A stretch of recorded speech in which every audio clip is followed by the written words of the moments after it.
আজি dream mobile ষ্ট'ৰখন open কৰা হ'ল। এই ড্ৰিম মোবাইল ষ্ট'ৰত আপোনালোকৰ সপোনৰ মোবাইলখন ঠিক কৰিব পাৰিব বহুত কম দামত। আমাৰ ইয়াত ডিছপ্লে চেঞ্জ হৈ যাব। ষ্টাৰ্টিং প্ৰাইচ 999ত। আমাৰ এই ড্ৰিম মোবাইল ষ্ট'ৰত আপোনালোকে 4G মোবাইল 3000ৰ পৰা পাই যাব। আমাৰ এই ড্ৰিম মোবাইল ষ্ট'ৰত 5G মোবাইল 6000ৰ পৰা পাই যাব। আৰু আমাৰ এই ড্ৰিম মোবাইল ষ্ট'ৰখন আছে সুপাইজাৰ ৰোড নিয়াৰ বাই বিজনেছ জামা মছজিদৰ লগতে। যদি আপোনালোকৰ কিবা মোবাইল কিনিব ইচ্ছা আছে বা আপোনালোকৰ মোবাইল বিক্ৰী কৰাৰ ইচ্ছা আছে বা আপোনালোকৰ সপোনৰ মোবাইলটো বেয়া হৈছে ঠিক কৰিবলৈ ইচ্ছা আছে তেনেহ'লে আমাৰ ড্ৰিম মোবাইল ষ্ট'ৰৰ লগত যোগাযোগ কৰক। ধন্যবাদ।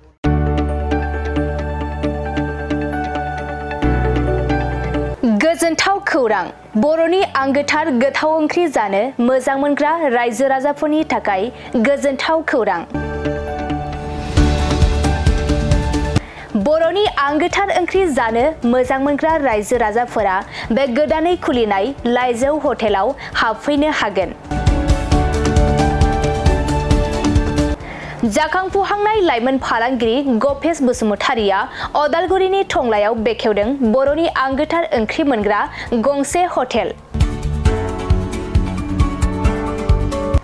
अदालगुरि जिल्ला टंलानि मिउनिसिपाल बर्ड मावख'नि साखाथियाव गोदानै बर'नि गोग्गो जानाय आदारनि गंसे लाइजौ मुंनि हटेल बेखेवदों। अदालगुरि जिल्लानि सिङाव थानाय फालांगिरि नोगोर टंलायाव गोदानै खुलिनाय बे लाइजौ हटेलाव बर'नि दोरोङारि जाग्रा आदारजों लोगोसे गोबां जाग्रा आदारफोरबो मोननो हागोन।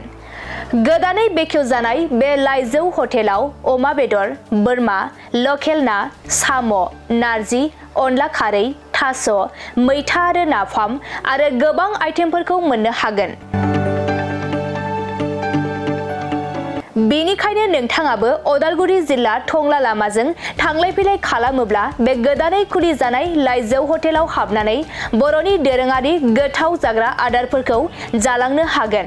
आरो नोंथाङा नैबे 9101758967 जानबुं नम्बरनि गेजेरजों खौरां लाहरनानै आबुङै मिथिना लानो हागोन।